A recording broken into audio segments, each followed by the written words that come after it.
안녕하세요 여러분, 노마드입니다. 자, 가을이 깊고 말이 살찌면 그들이 온다. 무슨 얘기일까요? 가을을 일컬어서 천고마비의 계절이다 이렇게 얘기를 합니다. 하늘은 높고 말이 살찌는 풍요로운 계절이다. 굉장히 좋은 뉘앙스를 가지고 있죠. 그런데 사실은 이것은 일본 사람들이 좋은 의미로 바꿔서 사용한 것입니다. 원래는 추고새마비라는 말에서 왔습니다. 가을은 높고 변방의 말들은 살이 찐다 라고 하는 이 말인데요. 이 말은 원래 가을이 되면, 말이 살찌는 가을이 되면 북방의 유목민들이 내려와서 추수한 곡식들을 전부 빼앗아 간다라고 하는 두려움을 담고 있는 말이었습니다. 넓은 초원에서 봄부터 여름까지 말에게 풀을 먹이면서 유목민들은 살을 찌웠습니다. 추운 겨울이 닥치기 전에 그 힘 좋고 날쌘 말들을 타고 중원의 변방으로 쳐들어와서 가축과 곡식을 약탈해가는 그런 흉노족들에 대한 두려움이 담긴 말입니다. 그래서 이 말은 유비무환해야 된다. 그래서 미리미리 흉노족의 공격에 대비를 해야 된다라고 하는 두려움에 섞인 그런 말이 추고마비 또는 추고새마비였던 것입니다. 이 흉노에 대해서 가을만 되면 이처럼 북방의 변방에 나타나서 그들의 곡식과 가축을 약탈해가는 흉노족들에 대해서 중국 사람들의 두려움은 너무너무나 컸죠. 사마천도 역시 농경 문화 속에 속한 역사학자로서 이 북방의 유목민 문화에 대해서 그렇게 좋은 감정을 가지고 있지 않았던 것 같습니다. 그래서 그가 흉노 열전에서 흉노족의 풍습을 소개하면서 이렇게 말하고 있습니다. 그들의 풍속은 한가할 때는 가축을 기르면서 새나 짐승을 사냥하는 것을 생업으로 삼고 위급할 때는 전원이 싸움에 참여하여 침략하고 공격하는데 이것이 그들의 천성이다 이렇게 얘기하고 있습니다. 자, 참 마음 아픈 그런 표현이죠. 이것이 그들의 천성이다 이렇게 말하고 있습니다. 사마천도 역시 유목민과 농경민의 이분법적인, 그래서 유목민은 악하고 농경민은 선하다라고 하는 이분법적인 세계관을 가지고 있었다라고 하는 것을 볼 수가 있죠. 그들은 먼 거리에 쓴 무기로는 활과 화살이 있고 가까운 거리에 쓰는 무기로는 칼과 작은 칸이 있었다. 싸움이 유리하면 앞으로 나아가고 불리하면 뒤로 물러서서 달아나는 것을 부끄러운 일로 여기지 않았다. 한마디로 전쟁을 할 때도 그들은 부끄러운 줄을 모르는 그런 민족이다 라고 말을 하고 있는 것입니다. 본성적으로 악한 사람들이었고 부끄러움을 모르는 사람들이다 이렇게 말하고 있는 거죠. 그들은 이익이 조금이라도 있으면 달려가 예의라는 것을 알지 못했다. 예의라는 것은 찾지도 못한 오랑캐, 전형적인 오랑캐라고 하는 것이죠. 그 다음에 또 이렇게 말합니다. 장정들이 살찌고 맛있는 고기를 먹고 노인들은 그 나머지를 먹었다. 건강한 자를 소중히 여기고 노약한 자를 가볍게 여기는 몹쓸 문화를 가지고 있다라고 흉노족의 풍습에 대해서 흉노열전에서 표현하고 있습니다. 자, 여기까지 보면요. 사마천은 말씀드렸던 대로 농경민의 후예로서 또 농경의 정주민적인 관점을 가지고 유목민을 굉장히 안 좋게 평가한 것을 볼 수 있습니다. 이분법적으로 세계를 갈라놓고 한쪽의 입장에서 완전히 상대방을 악마화하는 것을 여기서 우리가 확인할 수가 있는 것입니다. 자, 그래서 이렇게 만리장성이 쌓아졌죠. 한나라 시대 북방의 흉노족은 이렇게 만리장성을 쌓아놓고 전혀 소통할 수 없는, 전혀 서로 교류할 수 없는 완전한 불통타자, 완벽한 타자죠. 자, 불통타자, 완전한 타자는 소통할 여지가 없기 때문에 최후의 방법으로는 전쟁밖에 없고 또 누군가 누구를 지배하고 정복하는 것밖에 남아있지 않겠죠. 그래서 힘과 힘으로 싸우는 것밖에 남아있지 않게 되는 것입니다. 그런데요, 디즈니의 애니메이션 영화 뮬란이라는 작품 있죠. 거기에 보면 바로 이 흉노족이 등장을 합니다. 샤뉴라고 하는 족장이 이끄는 흉노족이 중국을 침략하고자 만리장성을 넘어오는 그런 설정을 합니다. 그때 파시 가문의 외동딸 뮬란이 아버지를 대신해서, 이 집안에는 아들이 없었어요. 아버지에게 군대 소집장에 왔습니다. 그래서 늙은 아버지를 대신해서 외동딸인 뮬란이 남자 복장을 하고 대신 출전해서 흉노족을 정복하는 내용이 주된 스토리입니다. 자, 흉노족을 이렇게 표현하고 있습니다. 정말 악마화하고 있는 것을 볼 수 있죠. 이 어여쁜 뮬란이 남장을 하고 이 흉노족을 일거에 물리치는 그런 공을 세우는 그런 내용이 주된 스토리라고 할 수 있습니다. 이 애니메이션 영화 내내 유지되는 틀은 뭐냐면 야만과 문명을 나누고요. 유목민족은 야만족이고 농경민족은 문명족이고 그다음 유목민은 악을 상징하고 농경민은 선을 상징하는 이 이분법을 영화 내내 유지하고 있는 것을 볼 수가 있습니다. 자, 이 뮬란이라고 하는 작품은요. 화목란이라고 하는 목란시라고 하는 일종의 서사시인데요. 목란시의 여주인공인 화목란이 모델이라고 합니다. 그러니까 시에 나오는 여인이 목란이에요. 그런데 이 목란시의 앞부분에 보면 이런 표현이 나옵니다. 덜그럭 덜그럭 덜그럭 덜그럭 목란이 배를 짜네 이렇게 시작을 합니다. 그리고 어젯밤 군첩을 보았는데 이 군첩이라는 것은 이제 영장이란 말이에요. 어젯밤 군첩을 보았는데 가한이 대군을 모은다네. 군서 12권 속에 아비의 이름도 들어있어. 아비는 아들이 없고 목란은 오라비가 없어. 바라건대 안장과 말을 갖춰 아비 대신 나서리라 하고 이 화목란이 아버지를 대신해서 전쟁터로 나가는 그런 내용을 담고 있습니다. 그리고 쭉 그런 스토리가 진행이 되어지는데요. 여기서 이 가한이라는 것은 칸이란 뜻이죠. 이것은 선호와 함께 유목민 국가의 군주를 일컬음으로 칩니다. 재밌는 것은요. 영화 뮬란의 모델이 된 이 화목란이라고 하는 여인이 자기의 군주를 부를 때 가한이라고 불렀다는 것입니다. 그럼 가한이라고 불렀다라고 하는 것은 무엇을 의미하냐면 그도 역시 유목민으로서 중국 내에 들어와서 살고 있었던 유목민의 후예라는 것을 지금 말하고 있는 것이죠. 영화의 한 장면 속에 여기에 북이라고 하는 글자가 선명하게 보입니다. 그러니까 시대적인 배경을 위진 남북조 시대의 북위 뮬란이 북위 사람이라는 것을 말해주고 있습니다. 이 북위라는 이런 나라는요. 선비족이 세운 나라입니다. 자, 그래서 그 당대 선비족이 세운 나라로서 유연이라는 나라와 북방에 있던 유연이라는 나라와 전쟁을 많이 했었는데요. 이 유연이라는 나라를 흉노로 대체를 한 것을 볼 수가 있습니다. 그러니까 흉노가 가지고 있는 그런 악마적인 이미지 때문에 실제 역사에서는 유연인데 애니메이션 영화상에서는 이 흉노족이 악역을 담당해 버린 것이죠. 이 북유의 효문제는요. 강력한 한화 정책을 합니다. 그래서 자기네 나라 풍습을 다 버리고 유목민으로서의 풍습을 다 버리고요. 그 다음에 한족과 동화하는 정책을 하게 됩니다. 한족과 결혼 정책을 많이 하죠. 자, 이때부터 사실은 실질적으로 한나라 시대에 있었던 한족의 의미는 사실은 유언적으로 의미가 없다라고 봐야죠. 이미 이때로부터 북방의 유목민과 한나라 시대의 한족들이 많이 혈통적으로 결합해서 실질적인 의미에서 한족은 없다라고 봐야 됩니다. 그러면서 새로운 정체성이 만들어지죠. 그래서 이때부터 사실상 중국은 유목민의 피와 이제 정통 한족의 피가 섞여서 순수 혈통이라는 것은 찾아볼 수가 없는 것이죠.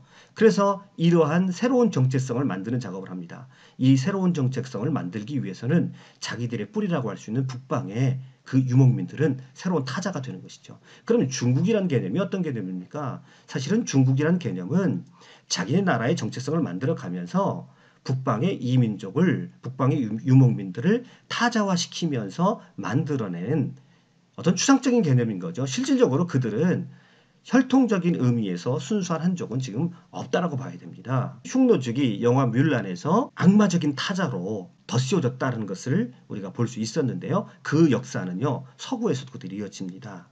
자, 한 무제의 공격을 받고 그 이후에 약 200년 후에 갑자기 기마민족이 유럽 쪽에 등장하는데 그것을 훈족이라고 하죠. 자, 훈족이 유럽 쪽으로 왔고 이 훈족의 공격 앞에 두려움을 떨었던 게르만 민족이 밑으로 내려오면서 자, 로마가 멸망하게 되는 직접적인 계기가 되는 것이죠. 이 훈족은 유럽 사람들에게 어떤 모습으로 비춰졌을까요? 한 다큐멘터리에서 이렇게 말합니다. 훈족이 온다. 유럽 사람들에게 훈족은 신의 채찍입니다.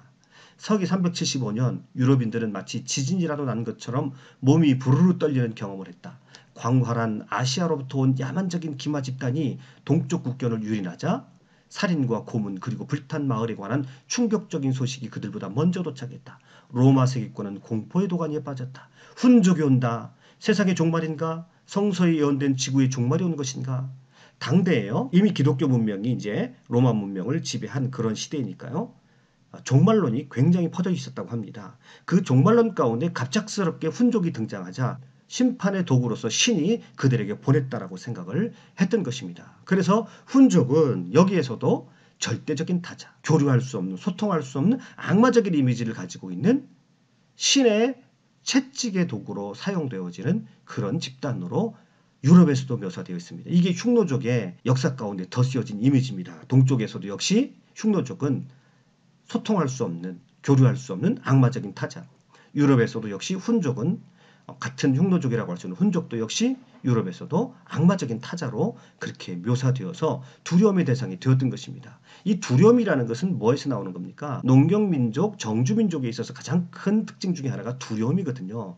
외적이 침입해 올지 모른다, 내 것을 빼앗길지 모른다라고 하는 그런 두려움에서 공격할지 모른다는 잠재적인 대상에 대해서 적개심을 품고 그들을 악마화하는, 자, 이것이 농경민족이 갖는 그런 두려움의 실체라고 할 수가 있겠는데요. 그들은 이 북방의 흉노족에 대한 그들의 열등감을 두려움으로 표현했다라고도 볼 수가 있는 것입니다. 아무튼 이 흉노족은 역사상 가장 악마화된 집단으로 동양과 서양에서 동시에 표현되고 있는 것을 볼 수가 있습니다. 그런데요, 한나라 효문제 황제 때 흉노족에게 바치는 종실의 딸의 시종으로서, 그러니까 환관이에요. 흉노족으로 간 사람이 있습니다. 이름하여 중학렬인데요. 이 사람의 이름이요.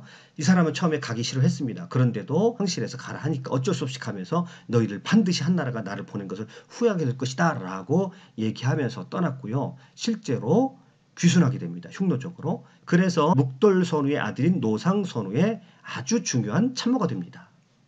자, 이 사람이요, 흉노족에게 가서 숫자를 기록하는 방법을 가르칩니다. 그래서 가축과 사람 수를 세게 합니다. 이것은 나라의 통치에 있어서 대단히 중요한 것이죠. 자, 외교문서 작성하는 법을 가르칩니다. 그래서요, 한나라와 외교문서를 주고받을 때에 직인을 한나라 것보다 더 크게 만들어서, 자, 이 흉노가 형님 나라인 것을, 흉노가 더 센 나라인 것을 외교문서상으로도 그렇게 확인하려고 했던 사람이 바로 이 중학렬입니다. 한나라 입장에 봐서는 완전히 배신의 아이콘이라고 볼 수가 있겠죠. 한나라에서 매년마다 조공으로 온단 말이죠. 그런데 이 사람은 선우에게 가서 한나라 선진 문물 속에 숨어있는 함정을 경고합니다. 자, 무슨 소리냐면 이게 이렇게 말합니다. 선우에게 가가지고요. 흉노 인구는 한나라의 일개 군에도 못 미칩니다. 그럼에도 흉노가 강한 것은 입고 먹는 것이 한나라와 다르기 때문이며 또 그것들을 한나라에 의존하는 일이 없기 때문입니다. 지금 선우께서는 풍습을 바꾸어 한나라의 물자를 좋아하시게 되면 한나라에서 소비하는 물자의 10분의 1을 흉노에게 소비시키기도 전에 흉노는 모두 한나라에 귀속되고 말 것입니다. 라고 충언을 하게 됩니다. 즉 흉노는 흉노답게 살아야 된다라고 하는 것이죠. 만약 한나라의 물자의 10분의 2 정도만 흉노족이 쓰기 시작한다고 한다면 흉노족은 정체성을 잃어버리게 될 것입니다. 라고 말하는 것입니다. 그리고 이렇게 말합니다. 한나라의 비단과 무명옷을 얻으면 그것을 입고 가시밭을 헤치고 돌아다니게 하십시오. 옷이 다 찢어지고 나면 사람들은 흉노의 가죽과 털옷이 훌륭하다는 것을 알게 될 것입니다. 한나라의 음식을 얻으면 흉노의 우유 음식처럼 편리하고 맛있는 음식이 없다는 것을 알게 하십시오. 그러니까 지금 뭐를 얘기하는 겁니까? 흉노족이 한나라의 물건과 문명에 취한다고 한다면 흉노족은 자신들의 정체성을 잃어버릴 뿐만 아니라 자부심도 잊어버릴 거라는 겁니다. 그래서 흉노족이 살기에는 자신들의 문화가 가장 최적화된 문화라고 하는 자부심을 갖게 하십시오라고, 자, 중학렬은 선우에게 그렇게 충언을 하고 있는 것입니다. 한나라 입장에서는 배신의 아이콘이지만 흉노족 입장에서는 가장 적절한 조공을 했던 충신이 되는 것이죠. 조공을 바치러 온 한나라의 사자와 이 중학렬 사이에 벌어졌던 논쟁은요, 문명사적인 의미를 가지고 있습니다. 사마천은 아까 말씀드렸던 대로 농경민족의 또는 자기들이 문명권이고 유목민은 야만인이라고 하는 그런 이분법적 구조를 그도 역시 가지고 있던 사람입니다. 그런데 사마천의 위대한 점은요, 반대편의 입장도 자기 책에 기록해 놓았다는 것입니다. 역사학자다운 그런 면모라고 할 수 있는데요. 제가 사마천을 또 좋아하지 않을 수 없는 그런 이유 중에 하나입니다. 많은 또 모순된 점을 가지고 있기도 합니다만은, 그러나 역사학자로서 굉장히 객관적인 기록도 남겨놨다라고 하는 겁니다. 바로 이 한나라 사자와 중학렬 간의 그런 어떤 논쟁을 담아 놓은 것에서 그것을 확인할 수 있습니다. 자, 한나라의 사자가 이렇게 말합니다. 흉노에게는 노인을 천대하는 풍습이 있어. 그러니까 니들은 야만인이다, 오랑캐다 이렇게 얘기하는 거죠. 그랬더니 중학렬이 이렇게 대답합니다. 흉노는 분명 전투를 일삼는 민족이요, 늙고 약한 사람이 싸울 수는 없어. 그래서 영양 많고 맛있는 음식은 건장한 사람들에게 먹이는 것이요. 이렇게 스스로를 지키고 아버지와 아들이 서로 오랫동안 보존할 수 있는 것이요. 이것을 두고 어떻게 흉노가 노인을 천대한다고 할 수 있겠소? 이렇게 말하는 것이죠. 자, 정착민들에게 있어서는 노인을 존경하는 풍습이 있지만 유목민들이 건장한 사람, 젊은 사람들에게 맛있는 것을 많이 주고 영양가 있는 것을 주는 것은 자기들을 보호하려고 하는 것이다 라고 유목민의 입장에서 그 풍속을 봐야 한다는 것입니다. 그러니까 한나라 농경민의 입장에서 유목민들의 풍습을 함부로 평가하지 마라. 여기도 나름대로 그 이유가 있고 이곳에서 최적화된 그들 나름대로 살아가기 위한 그들만의 생존 방식 속에서 어떤 문명이 만들어진 것이다 라고 이 중앙렬은 한나라 사신에게 말하고 있는 겁니다. 자, 사신이 이렇게 말합니다. 흉노는 아버지와 아들이 같은 막사에 살며 아버지가 죽으면 아들이 그 계모를 아내로 삼고 형제가 죽으면 남아있는 형제가 그의 아내를 맞아 자기 아내로 삼소. 옷관 허리띠도 꾸미지 않고 조정해서 예의라고는 없어. 역시 흉노족은 오랑캐라고 막 비난을 합니다. 자, 그러니까 중앙렬이 이렇게 말합니다. 흉노의 풍습에 사람은 가축의 고기를 먹고 그 젖을 마시며 그 가죽으로 옷을 만들어 입소. 가축은 풀을 먹고 물을 마시며 철마다 옮겨다니요. 그래서 그들은 싸울 때를 위해서 말타기와 활쏘기를 익히고 평상시에는 일 없는 것을 즐기고 있어. 지금 뭐를 말하고 있는 거냐면 이제 후에 조금 이따 대답할 이 한나라의 삶과 즉 농경민의 삶과 대조시키기 위해서 일부러 중앙렬이 이렇게 말하고 있는 겁니다. 이 흉노 사람들의 삶의 라이프 스타일은 단순하다. 가축을 따라 움직이며 거기에서 나온 우유와 그 가죽으로 옷을 입고 그 고기를 먹고 살고 평소에는 전쟁을 하기 위해서 말타기와 활쏘기를 익히고 조금 너희 정착민보다는 너희 농경민보다는 평소에 단순하고 아주 소박한 삶을 살아간다라고 말을 합니다. 그리고 이렇게 말합니다. 그들의 약속은 간편하여 실행하기가 쉽고 군주와 신하의 관계는 간단하고 쉬워서 한나라의 정치가 마치 한 몸인 듯하오. 이렇게 말합니다. 그러니까 지금 정치에 있어서도 그들은 상하 계층이 많지 않다는 겁니다. 그래서 비교적 유목민들이 평등한 사회를 이루고 있거든요. 그래서 복잡하지 않고 간소하면서 계층이 많지 않고 상하관계가 비교적 평등한 그런 사회를 이루고 있다. 그래서 한나라 조정에서 왕과 신하가 엄격한 예절을 따라 지키는 그런 풍습이 없고 왕과 신하 사이에도 상당히 가까운 친밀한 그런 관계를 형성하는 것을 유목민들에서 많이 볼 수 있거든요. 실제로 너희들은 그렇게 계급사회를 이루고 있지만 오히려 여기는 평등하다. 이렇게 중앙렬이 오히려 한나라 사신들에게 너희들이 가지고 있는 문화가 우리 입장에서 보면 너희들이 열등하다. 지금 이렇게 말하고 있는 겁니다. 지금 중국에서는 드러내놓고 자기 아버지와 형의 아내를 아내로 삼는 일은 없지만 형사취수라고 그러죠. 친족관계가 더욱 멀어져 서로 죽이기도 하고 오히려 너희들은 친족관계가 서로 멀어져 가지고 서로를 죽이기도 한다. 그런데 유목민들은 형제가 더 진하다. 형제가 더 깊다라고 말하고 있는 겁니다. 혁명이 일어나 천자의 성이 바뀌는 것은 모두 이런 데서 생기는 것이요. 멀어지기 때문에 다시 어떤 사람들이 뭉쳐가지고 혁명이 자주 일어난다. 오히려 너희들이 사람을 더 자주 죽인다라고 이렇게 얘기합니다. 마음속으로 생각하는 것과는 달리 예의만을 지키다 보면 윗사람과 아랫사람이 서로 원망만 하게 돼요. 자, 이 흉노족을 보면 임금과 신하가 굉장히 격이 없이 서로 소통하는 것을 볼 수 있거든요. 비교적 평등하거든요. 한나라에 비해서. 그런데 너희들은 겉으로는 예의를 지키지만 속으로는 서로를 원망하고 있다. 그리고 그 계급 속에서 서로를 질시하고 서로를 견제하고 있다.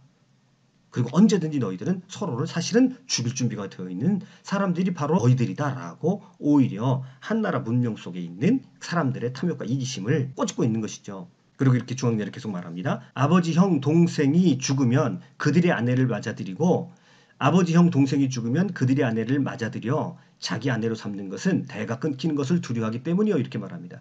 여기서 아버지의 이제 후처들을 말합니다. 후처들이나 형이나 동생이 죽으면 그의 아내는 그들의 아내를 맞아들이죠. 다른 형제가 자기 아내로 삼는 것은 대가 끊기는 것을 두려워하기 때문이다. 이렇게 말하고 있습니다. 그래서 흉노는 어지러워져도 한 핏줄의 종족을 세울 수 있는 것이요. 혈통으로서의 끈끈함은 너희들보다 훨씬 더하다. 중앙렬이 이렇게 말하고 있는 것입니다.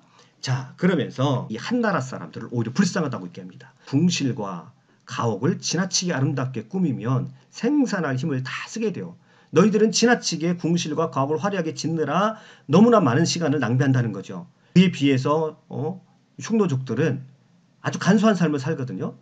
대체로 한나라는 밭을 갈고 누에를 쳐서 먹거리와 입을 것을 구하고 성곽을 쌓아서 자신을 방비하기 때문에 백성들은 전시에는 싸워서 공을 이루는 데 서투르며 평상시에는 생업에 지쳐 있어 너희들은 우리 유목민들에 비해서 평상시에 너무 지친 삶, 너무 바쁘고 너무 고된 노동에 시달린 삶을 살아간다. 우리는 비교적 한가하게 살아가는 데 비해서 너희들은 지나치게 힘들게 생업에 지쳐서 살아간다라고 오히려 흉노족의 입장에서 보면 너희들이 불쌍하다는 거죠. 그래서 이렇게 말합니다. 슬프구나. 흙으로 지은 집에 사는 한나라 사람들이여.